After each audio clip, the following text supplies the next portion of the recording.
Assalamu alaikum. Hope you are well. I am Shaila. Welcome to your Management of Multinational Corporation class. Today we will discuss about one of the important topic of chapter 4, which is financial function of multinational corporation. Let's start our class.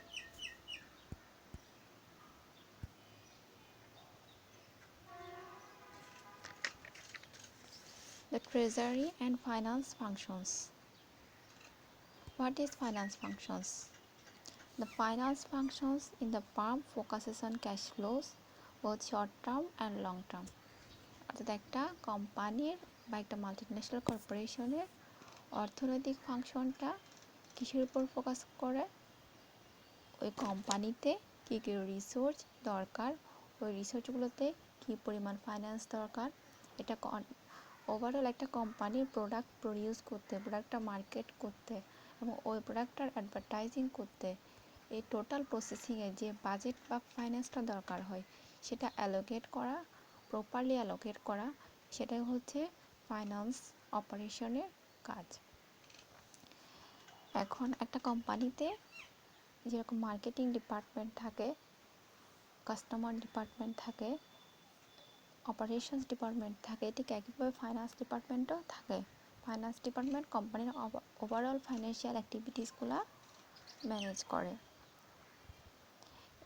এখানে একটা table দেওয়া আছে আপনাদের এখানে, finance in international business.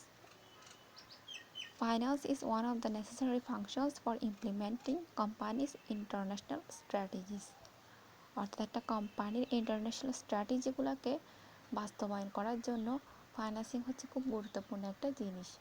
কারণ financing যদি আপনার proper না থাকে, যথেষ্ট ফাইন্যান্স যদি না থাকে একটা কোম্পানিতে, সে কখনোই তার ইন্টারন্যাশনাল স্ট্র্যাটেজিগুলো অ্যাডাপ্ট করতে পারবে না, তার কোম্পানিকে প্রপারলি চালাতে পারবে না। তাই একটা কোম্পানিকে প্রপারলি চালানোর জন্য এডিকুয়েট ফাইন্যান্সিংয়ের দরকার হয়। আর এই ফাইন্যান্সিংগুলো কীভাবে পাবেন, একটা কোম্পানি একটা ফাইন্যান্সিংগুলো কীভাবে জোগাড় করবে, কীভাবে তাদের ফাইন্যান্সিংটা তারা জোগাড় করবে এবং এই ফাইন্যান্সিংটা তারা কীভাবে অ্যালোকেট করবে, এটা ফাইন্যান্স ম্যানেজমেন্টকে ঠিক করতে হয়। এখন আসি আমরা ফাইন্যান্সিং, আসলে এখানে মেইন 4টা ফাংশনস দেওয়া আছে। The corporate finance function acquires and allocates financial resources among the company's activities and projects.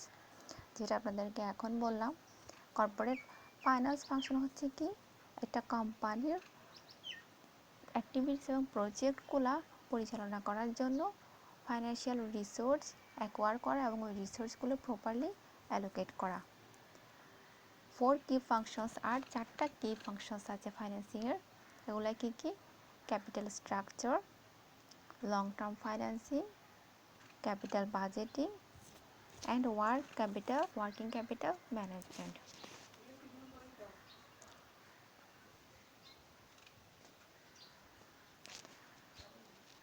আমরা আগে পড়েছিলাম একটা ইন্টারন্যাশনাল বিজনেস বা একটা মাল্টিন্যাশনাল কর্পোরেশনের কী কী ফাংশন আছে। এই ছকটা আবার এখানে দেওয়া আছে। এই ছকে দেওয়া আছে একটা ইন্টারন্যাশনাল বিজনেসের কী কী ফাংশন থাকতে পারে সেগুলা, যেমন exporting and importing, marketing, global manufacturing, supply chain management, accounting and taxation, finance, human resources. Finance হচ্ছে ইন্টারন্যাশনাল বিজনেসের একটা ফাংশন, আর এই ফাইন্যান্সের হচ্ছে এখানে 4টা কি function: capital structure, long term financing, capital budgeting and working capital management. আর এই ফাইন্যান্সিংটা একটা কোম্পানি কীভাবে করে, এই যে এই ফিগারে দেওয়া আছে location of treasury function in the corporate organizational structure. The treasury function falls under the responsibility of the chief financial officer and it comprises domestic and foreign responsibilities. The global finance function within treasury is a resource to all of the strategic business units of a company. একটা company তাদের ফাইন্যান্সের ফাংশনটা অর্থাৎ treasury ফাংশনটা কীভাবে structure করে সেটা এই ফিগার একটু দেওয়া আছে। দেখুন প্রথমে দেওয়া আছে board of directors. Board of directors থেকে কোথায় যায়? Chairman and CEO. Chairman and CEO থেকে যায় প্রেসিডেন্ট, এবং প্রেসিডেন্ট থেকে এই ফাইন্যান্সগুলো চলে যায় কোথায়? Vice president of sales or marketing, vice president of finance, vice president of operations, vice president of research and development. অর্থাৎ একটা কোম্পানির প্রত্যেকটা ডিপার্টমেন্টের জন্য আলাদা আলাদা হেড থাকে। এই কোম্পানির হেডদেরকে বলা হচ্ছে এখানে ভাইস প্রেসিডেন্ট। এই যে আলাদা আলাদা ডিপার্টমেন্ট, সেলস অথবা marketing, finance, operations, research and development, এগুলো হচ্ছে কোম্পানির আলাদা আলাদা ডিপার্টমেন্ট। প্রত্যেকটা ডিপার্টমেন্টের জন্য আলাদা আলাদা হেড থাকে। বোর্ড অফ ডিরেক্টর থেকে ফাইন্যান্সিং ডিসিশনগুলো যাবে চেয়ারম্যানের কাছে, চেয়ারম্যান থেকে যাবে প্রেসিডেন্টের কাছে, এবং প্রেসিডেন্ট থেকে ভাইস প্রেসিডেন্ট, অর্থাৎ প্রত্যেকটা ডিপার্টমেন্টের আলাদা আলাদা হেডের কাছে যাবে। আর এই ফাইন্যান্সের ডিসিশনটা ফাইন্যান্সের ভাইস প্রেসিডেন্টের কোথায় যাবে? কন্ট্রোলার এবং ট্রেজারারের কাছে। এরপর ট্রেজারার থেকে ক্যাশ ম্যানেজার, ক্যাপিটাল এক্সপেন্ডিচার, মানে এভাবে কোম্পানির আপনার প্রোডাকশনের পেছনে চলে যাবে। যখন ট্রেজারারের কাছে যাবে, ট্রেজারার থেকে ক্যাশ ম্যানেজারের কাছে যাবে। এরপর ক্যাপিটাল এক্সপেন্ডিচার, এভাবে আপনি প্রোডাক্ট প্রডিউস করতে কোথায় কত খরচ হচ্ছে, প্রোডাক্টটা আপনার সাপ্লাই করতে, সাপ্লাই চেইন ম্যানেজমেন্টে কী পরিমাণ খরচ হচ্ছে, প্রোডাক্টটা সেল করতে বা আপনার মার্কেটিং অ্যাক্টিভিটিস, অ্যাডভার্টাইজিংয়ে কী পরিমাণ কস্ট হচ্ছে, এগুলো সব এখান থেকেই অ্যালোকেট করা হবে। আর এখানে আমরা দেখি যে 4টা মেন ফাংশন ছিল। কি ফাংশন? এগুলোর কাজ কি একটু দেখি। First one, capital structure. Capital structure বলতে কি বোঝানো হচ্ছে? Determining the proper mix of ডেপ্ট অ্যান্ড ইকুইটি। ক্যাপিটাল স্ট্রাকচার ফাংশনে ডেপ্ট এবং ইকুইটির প্রপার মিক্স করা হয়। Next one, long term financing. Long term financing কীভাবে ফাইন্যান্সিং অপারেশনটা করা হয়? Selection, issuance and management of long-term debt and equity capital, including location and currency. long-term financing-এ এটা মূলত আমি যদি আপনাদেরকে একটা এক্সাম্পল দিয়ে বলি, যেমন ব্যাংক লোনের ক্ষেত্রে একটা কোম্পানি ব্যাংক থেকে লোন নিতে পারে ফাইন্যান্সিংয়ের জন্য, আর এটা হচ্ছে একটা লং টার্ম ফাইন্যান্স। যেমন লং টার্ম ফাইন্যান্সিং সিস্টেম এটা একটা, যেমন সে ব্যাংক সিলেক্ট করবে কোন ব্যাংক থেকে সে লোনটা নিবে, দেন ওই ব্যাংক থেকে তার লোনটা ইস্যু হতে হবে। ওই ইস্যু হওয়ার পেছনে কিছু কন্ডিশনস থাকবে, ইন্টারেস্ট রেট থাকবে, কিছু দুই পক্ষের সম্মতিতে ওই লোনটা অ্যাপ্রুভ হবে। এভাবে অনেক একটা লং টার্ম প্রসেসিংয়ের মধ্যে আসতে হবে। এটা হচ্ছে long term financing. Next one, capital budgeting, analysing investment opportunities. অর্থাৎ কোথায় কোথায় ইনভেস্টমেন্ট করা যায়, ওই অপরচুনিটিসগুলো অ্যানালাইজ করা হচ্ছে ক্যাপিটাল বাজেটিংয়ের function. Working capital management, proper management of the company's currency assets and liabilities. Working capital ম্যানেজমেন্টের মধ্যে আসে একটা কোম্পানির টোটাল অ্যাসেট এবং লায়াবিলিটিগুলো ম্যানেজ করা। কোম্পানির অ্যাসেট বলতে কী কী বোঝানো হচ্ছে? ক্যাশ, রিসিভেবলস, মার্কেটেবল সিকিউরিটিস, এই জিনিসগুলা। আর আমাদের এখানে লায়াবিলিটিস কী কী আছে? Receivables and পেয়েবলস, short term bank ডেপ্ট, এগুলো হচ্ছে লায়াবিলিটিস। অর্থাৎ একটা company total asset, total liabilities, এগুলোকে প্রপার ম্যানেজ করা হচ্ছে ওয়ার্কিং ক্যাপিটাল ম্যানেজমেন্টের ফাংশন। মূলত এই 4টাই হচ্ছে ফাইন্যান্সের মেইন ফাংশন। এগুলো একটু ভালো করে পড়ে নেবেন আপনারা।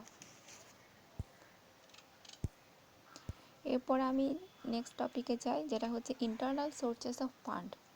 একটা কোম্পানির যে ফান্ডিংটা, একটা কোম্পানি তাদের অপারেশনসে যে ফাইন্যান্সিংটা লাগবে, সেটার মধ্যে একটা এক্সটার্নাল ফান্ডও থাকতে পারে, ইন্টারনাল ফান্ডও থাকতে পারে। অর্থাৎ ফাইন্যান্সিংটা এক্সটার্নাল কোনো সোর্স থেকেও হতে পারে অথবা ইন্টারনাল কোনো সোর্স থেকেও হতে পারে। এখন আমি আলোচনা করব ইন্টারনাল সোর্সেস অফ ফান্ডস, এই ফান্ডগুলোর ইন্টারনাল সোর্স নিয়ে।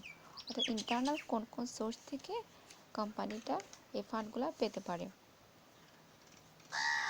এখানে সোর্সেস অফ ইন্টারনাল ফান্ডস আর এখানে 4টা সোর্সেস দেওয়া আছে: loans, investment through equity capital, intercompany receivables and payables and dividends. অর্থাৎ ইন্টারনাল ফান্ডগুলো কী কী? লোন, একটা কোম্পানি ইন্টারনালি লোন নিতে পারে, একটা কোম্পানি ইন্টারনালি লোন নিয়ে একটা ইন্টারনাল ফান্ডসের, সেটা হতে পারে সে অন্য কোনো ব্যাংক থেকে বা কোনো আপনার ইন্স্যুরেন্স কোম্পানি থেকে বা যে কোনো লোন নেওয়ার যে কোনো একটা সোর্স থেকে সে ইন্টারনালি লোন নিতে পারে। এটা একটা internal fund. Investment through equity capital, তার যদি ইকুইটি বা শর্ট টার্ম বন্ড বা ইকুইটি থাকে, এগুলিতে এসে এগুলো ইনভেস্ট করে সে ফান্ড রাইজ করতে পারে। Inter company receivables and payables, inter company receivables and payables বলতে বোঝায় বিজনেসের ক্ষেত্রে কোম্পানি কিন্তু অনেক লায়াবিলিটিস বা অনেক অ্যাসেট থাকে। অনেক সময় একটা কোম্পানি আরেকটা কোম্পানি থেকে অনেক রিসিভেবলস পায়, অনেক পেয়েবলস থাকে, অর্থাৎ একটা কোম্পানি থেকে আরেকটা কোম্পানি অনেক দেনা পাওনা থাকে। তো একটা কোম্পানি যদি অন্য কোম্পানি থেকে কিছু অ্যাসেট পায়, ওই অ্যাসেটগুলো সে কালেক্ট করেও তার ফান্ড অ্যারাইজ করতে পারে। এটা হচ্ছে inter company receivables and পেয়েবলস। Next সোর্সটা হচ্ছে কি ডিভিডেন্ডস। কোম্পানি তার প্রিভিয়াস অপারেশন থেকে যে ডিভিডেন্ড বা লভ্যাংশটা পেয়েছে, সেটাকে সে নেক্সট অপারেশনে ফান্ড হিসেবে ইউজ করতে পারে। এগুলো হচ্ছে একটা কোম্পানির ইন্টারনাল সোর্সেস অফ ফান্ড। এখানে দেখুন একটা কোম্পানি ইন্টারনাল সোর্সগুলো, অর্থাৎ একটা মাল্টিন্যাশনাল এন্টারপ্রাইজ ইন্টারনাল সোর্সগুলো কীভাবে আসে বা কীভাবে ইন্টারনাল সোর্সগুলো থেকে ফাইন্যান্সটা করতে পারে, তার একটা চিত্র দেওয়া আছে। যে parent company, French subsidiary, Brazilian subsidiary. French subsidiary, parent company থেকে ফ্রেঞ্চ সাবসিডিয়ারির কাছে লোন যাচ্ছে, ফ্রেঞ্চ সাবসিডিয়ারি থেকে ব্রাজিলিয়ান সাবসিডিয়ারির কাছে লোন যাচ্ছে। তারপরে দেখুন ডিভিডেন্ডস, গ্যারান্টিস loans, invest more equity, extensions of accounts payable. আপনাদেরকে এতক্ষণ যে চারটা জিনিস বললাম, এগুলোই এই চিত্রে দেখানো হয়েছে যে কীভাবে একটা কোম্পানি ইন্টারনাল সোর্সের মাধ্যমে ফান্ডটা অ্যারাইজ করতে পারে। এই যে loan, dividend, investment through equity and account payable আর রিসিভেবল, এগুলি হচ্ছে মূলত একটা মাল্টিন্যাশনাল এন্টারপ্রাইজের internal sources of fund. Next topic global cash management. আচ্ছা, এগুলো আপনাদেরকে আমি নেক্সট দিন পড়াবো। আজকে আপাতত এ পর্যন্তই। সবাই ভালো থাকবেন, সুস্থ থাকবেন, stay safe, stay home. Thank you.